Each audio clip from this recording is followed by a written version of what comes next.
everyone, it's Graham Coleman with Daily Xtra, and I'm here with Justin Taylor, the Executive Director of Rainbow Railroad. Thanks for talking with us. Thank you. So what is Rainbow Railroad and how does it work?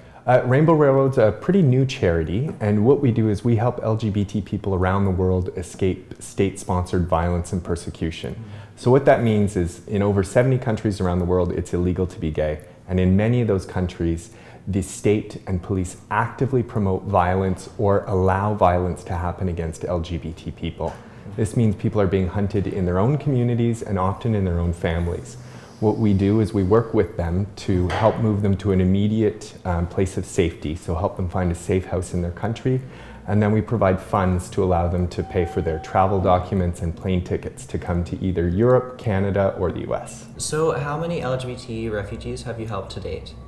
Well, since we started in 2006 as an informal group and then became a registered charity in 2013. So since 2006, we've helped over 55 individuals by providing them with financing, but we've helped countless other individuals with information and links to other organizations that can help them. Last year we were able to help 28 individuals, and we're on track to exceed that for this year. Where are these refugees typically coming from? Typically we receive requests from Jamaica. That would be the country that we receive the most requests for and the greatest amount of help. Also, like I mentioned, Uganda and Nigeria are big countries where we're receiving a lot of requests from. And how do you find these people who are seeking refuge? Well, they either come to us directly through Facebook or they email us, but most of the time it's through referrals from on-the-ground organizations. So we've spent a lot of time developing relationships with LGBT activist groups in a lot of these countries, and they refer people to us when they absolutely need to get out of the country. How do you fund these refugees? Since 2013, our funding has mostly been from individual donors. We've held a couple of really successful fundraising events.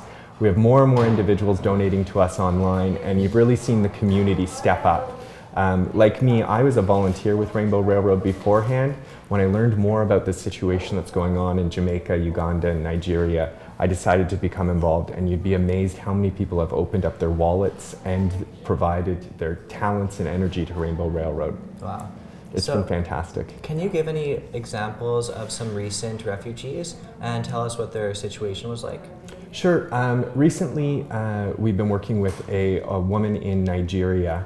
One of the situations that we see happen a lot in the African cases, as well as Jamaican cases for lesbians, is they get correctively raped.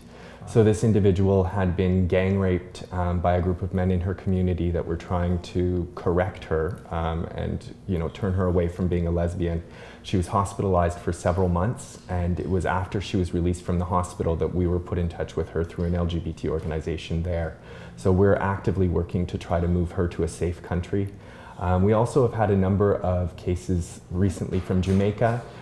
Just recently we were able to help twins, two young gay men who had been living with their mother.